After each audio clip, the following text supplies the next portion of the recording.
Pernahkah kalian bertanya-tanya bagaimana sebuah komputer bisa memahami dan memproses instruksi kita? Nah, semuanya berawal dari sebuah konsep yang bernama mesin Turing. Dilansir dari Ensiklopedia Britannica, mesin Turing merupakan perangkat komputasi hipotesis. Mesin ini memanipulasi berbagai simbol yang ada pada garis tab, sesuai dengan tabel aturan yang dimilikinya. Selain itu, mesin Turing juga dapat diartikan sebagai mesin yang memiliki kemampuan perhitungan sejumlah kelompok alfabet. Mesin ini memiliki tab yang tidak terbatas.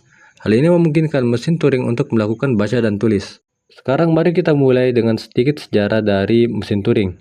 Mesin Turing diperkenalkan oleh seorang ilmuwan jenius asal Inggris bernama Alan Turing pada tahun 1936. Turing adalah seorang matematikawan, ahli logika, dan kriptografer yang kontribusinya dalam ilmu pengetahuan begitu besar hingga ia sering dijuluki sebagai bapak ilmu komputer modern. Pada masa itu, para ilmuwan mencoba memahami batasan dari apa yang dapat dihitung atau diselesaikan secara matematis. Alan Turing menciptakan konsep mesin Turing untuk menjawab sebuah pertanyaan mendasar. Apakah semua masalah yang bisa dihitung dapat diselesaikan oleh sebuah mesin? Mesin Turing yang ia gagas awalnya adalah sebuah konsep teoritis, sebuah model abstrak yang dirancang untuk memproses informasi secara mekanis.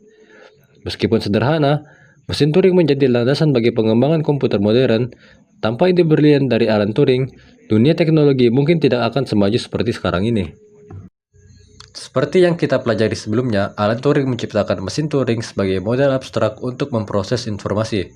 Untuk memahami bagaimana mesin ini bekerja, kita perlu memahami konsep utamanya, yaitu mesin Turing terdiri dari komponen-komponen. Satu yaitu pengendali berhingga, atau yang biasa disebut sebagai finite control, yang berfungsi layaknya sebagai sebuah scanner. Yang kedua adalah pita masukan dengan sifat, panjangnya tidak berhingga dengan ujung kiri terbatas karena merupakan startnya, dan ujung kanan tidak terbatas. Kemudian dapat dibaca maupun ditulis. Dan sel yang tidak berisi simbol masukan akan berisi simbol kosong atau yang disebut dengan blank, yang dapat disimbolkan dengan B besar maupun B kecil. Pada keadaan awal, sel pertama pada pita masukan berisi rangkaian simbol yang harus dikenali, dinyatakan sebagai A1, A2, hingga A ke N.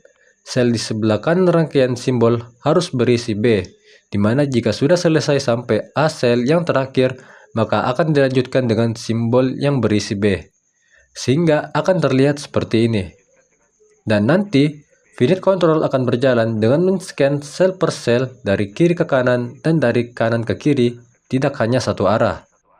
Definisi formal mesin Turing, sebuah mesin Turing atau yang dilambangkan dengan M dilambangkan dengan notasi formal sebagai berikut, di mana M adalah 7 tupel dengan Q adalah himpunan state, sigma adalah sebagai himpunan simbol input termasuk B, gamma adalah simbol-simbol yang muncul pada pita termasuk sigma, delta sebagai fungsi transisi, S sebagai state awal, B adalah simbol blank atau akhir dari sel, dan F adalah himpunan final state.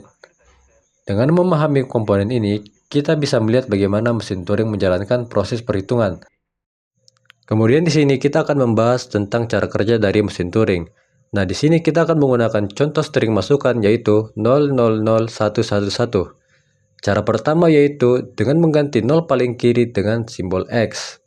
Tapi sebelumnya, jika pada saat bergerak ke kanan untuk mencari 1, mesin Turing M menjumpai simbol B, maka berarti banyaknya 0 lebih dari banyaknya 1. Kesimpulannya, string masukan tidak dikenali. Hal itu dikarenakan jika kita menemukan simbol 0, maka kita harus mencari simbol 1, karena antara panjang dari 0 dan panjang dari 1 harus seimbang. Jika simbol 0 ada 3, maka simbol 1 harus ada 3. Saat kita mengubah simbol 0 terakhir menjadi X, maka berikutnya kita harus mencari simbol 1 yang akan dirubah menjadi Y.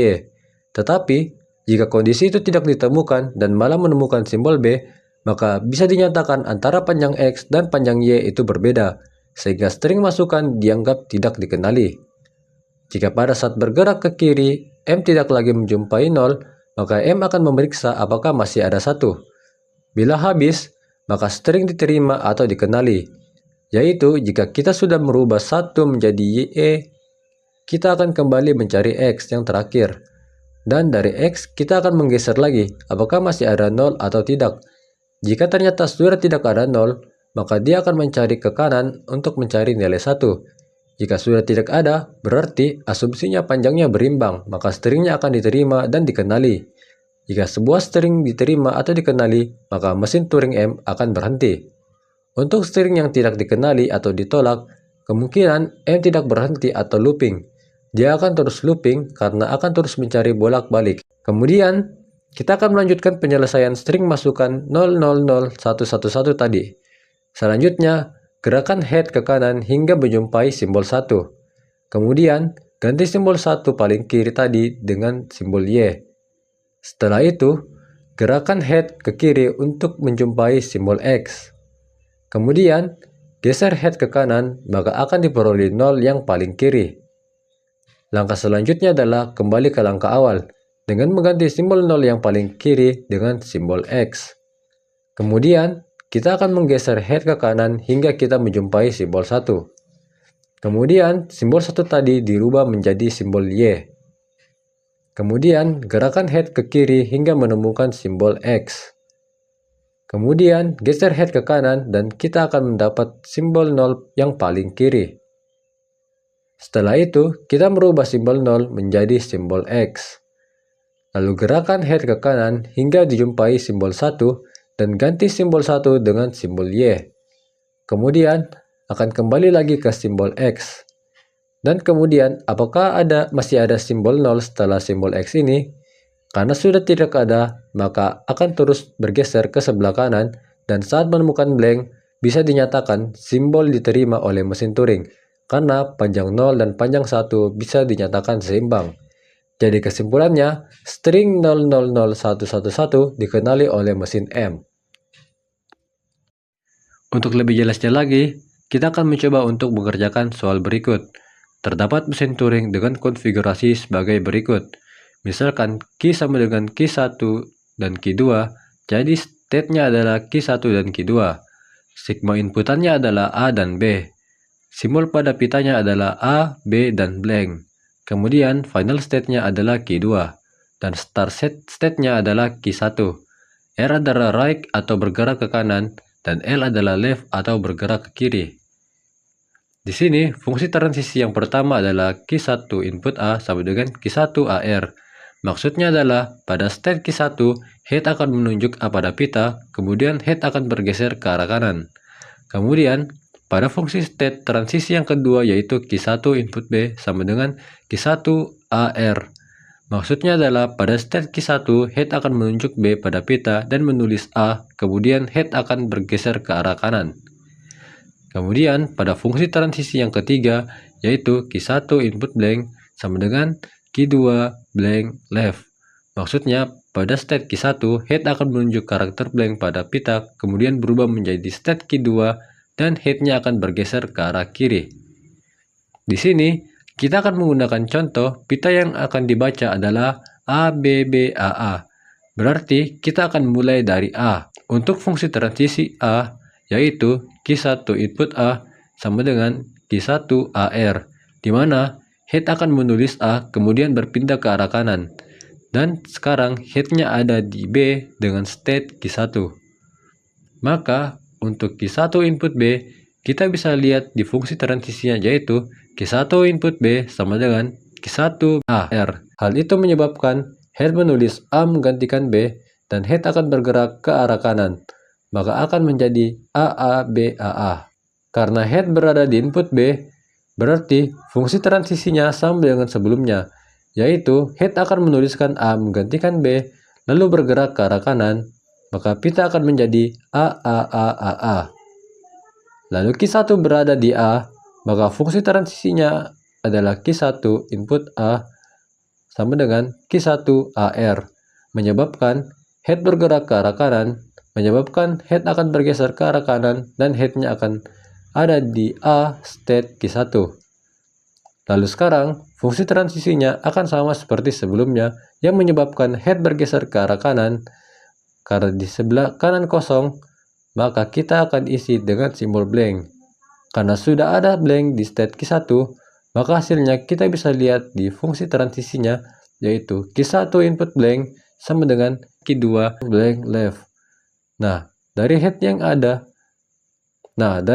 ada di blank, maka dia akan bergeser ke kiri dan berubah menjadi state key 2. Kenapa bisa berubah menjadi state key 2? Karena dalam fungsi transisinya, key 1 input blank sama dengan key 2 blank left.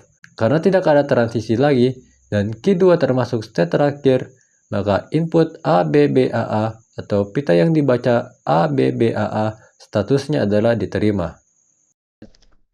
Nah, selanjutnya kita masuk kepada mesin Turing dan komputasi.